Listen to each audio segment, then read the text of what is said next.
সমস্যা বিপদা আৰু detention camp এই দুটা চৰকাৰ উকলি গ'ল কংগ্ৰেছে হওক বিজেপি হওক কোনো চৰকাৰে ইয়াৰ বিষয়ে কোনো ধৰণৰ ব্যৱস্থা নকৰিলে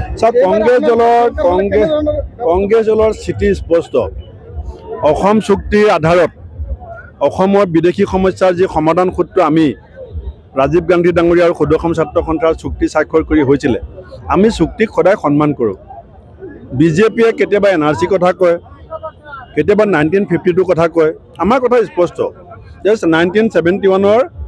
25 মাৰ্চৰ পাছত অহা প্ৰতিগৰাকী মানুহক আমি ভাৰতীয় হিচাপে মানি লৈছোঁ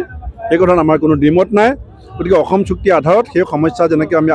সমাধান কৰিব লাগে সেই দায়িত্ব আমি লৈছোঁ কি ক'লে নগাঁৱত আজিৰ সভাই প্ৰমাণ কৰিছে প্ৰদ্যুৎ বৰদলৈ ডাঙৰীয়া বিজয় নিশ্চিত এতিয়া ARDF আৰু বিজেপিৰ মাজত ছেকেণ্ড পজিশ্যনৰ কাৰণে ফাইট চলি আছে ছেকেণ্ড কোন হ'ব পাছত দেখা যাব কংগ্ৰেছৰ দিনত আমাৰ শ্লোগান আছিলে পদূলিয়ে পদূলিয়ে ৰাইজৰ চৰকাৰ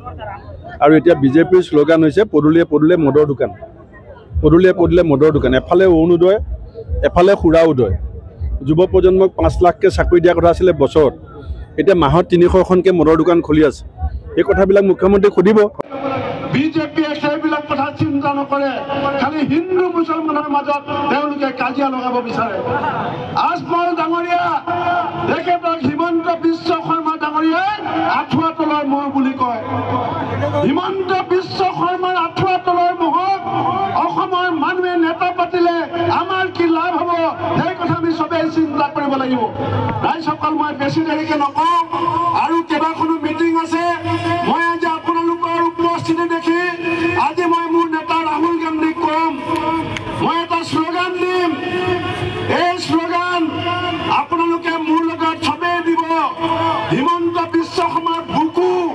আমাৰ এই শ্লোগানত আজি কপাই দিব লাগিব হিমন্ত বিশ্ব শৰ্মা ডাঙৰীয়াই কৈছিলে যে উজনি অসমত বিজেপি জিকিব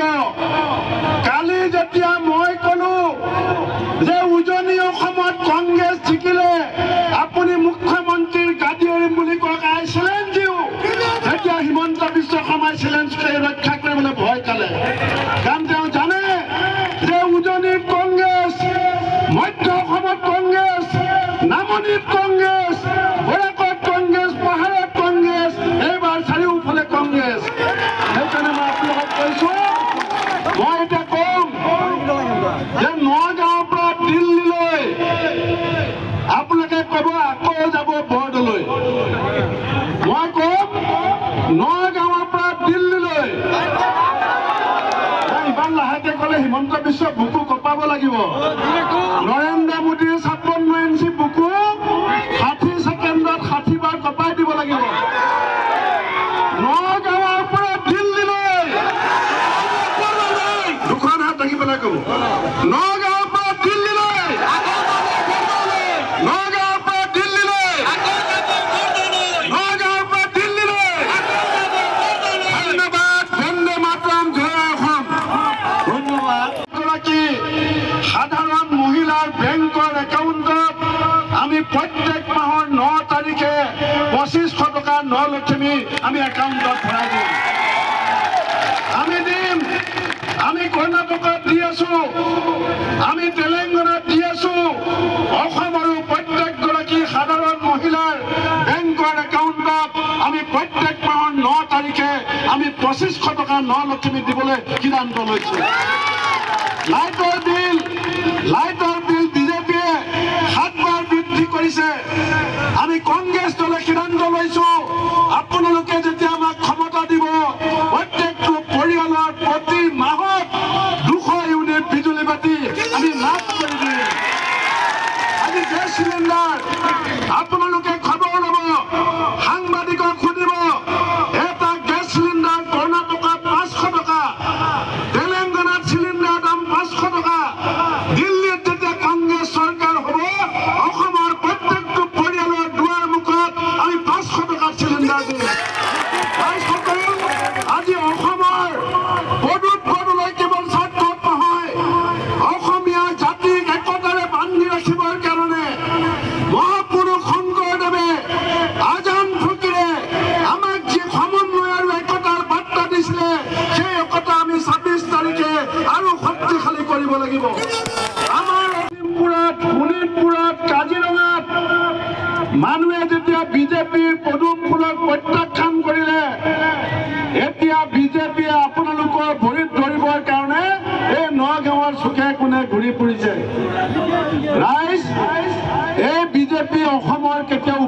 কৰিব নোৱাৰে তেওঁলোকে কাৰোবাক দেখি দৰ্জা খুলি দিয়ে আৰু কাৰোবাক দেখি দৰ্জা বন্ধ কৰিব বিচাৰে আমাৰ কংগ্ৰেছ দলৰ নীতি হৈছে সকলোৰে সম অধিকাৰ সকলোৰে সম সন্মান সকলোৰে সম ন্যায় আৰু সকলো অঞ্চলৰ সম প্ৰগতি আজি মই লাহৰী ঘাটত 5খন মিটিং কৰিছো এখনো মিটিঙলৈ যোৱা ৰাস্তা ভাল নহয় আজি এই ডুমডুমিয়া অঞ্চললৈ মই আহিছো ইয়াৰ ৰাস্তাৰ অৱস্থা কেনেকুৱা হৈ আছে যেতিয়া কংগ্ৰেছ চৰকাৰ আছিলে তেতিয়া আমি যিবিলাক ৰাস্তা বনাইছিলো আজি অসমৰ মানুহে আপোনালোক সাক্ষী যে উন্নয়নৰ নামত অহা পইচা আজি অসমৰ মুখ্যমন্ত্ৰী হিমন্ত বিশ্ব শৰ্মাৰ নেতৃত্বত আজি যিধৰণে লুণ্ঠন হৈছে যিধৰণে ভ্ৰষ্টাচাৰ হৈছে যিধৰণে দুৰ্নীতি হৈছে সেই দুৰ্নীতি আৰু ভ্ৰষ্টাচাৰৰ বিৰুদ্ধে 26 তাৰিখে অতুল বৰদলৈক হাতৰ চিনত ভোট দি আমি আমাৰ প্ৰতিবাদ সাব্যস্ত কৰিব লাগিব আজি অসমৰ অংগনবাদী কৰ্মী মুখ্যমন্ত্ৰীক টেলিভিছনত প্ৰশ্ন সোধা আৰম্ভ কৰিছে আশা কৰ্মীয়ে আন্দোলন কৰিছিল ৰান্ধনীসকলে আন্দোলন কৰিছিল ডেটৰ টিচাৰে আন্দোলন কৰিছিল ভেঞ্চাৰ স্কুলৰ মাষ্টৰে আন্দোলন কৰিছিল কৰ্মচাৰীয়ে অল্ড পেঞ্চন পলিচি বিচাৰি আন্দোলন কৰিছিল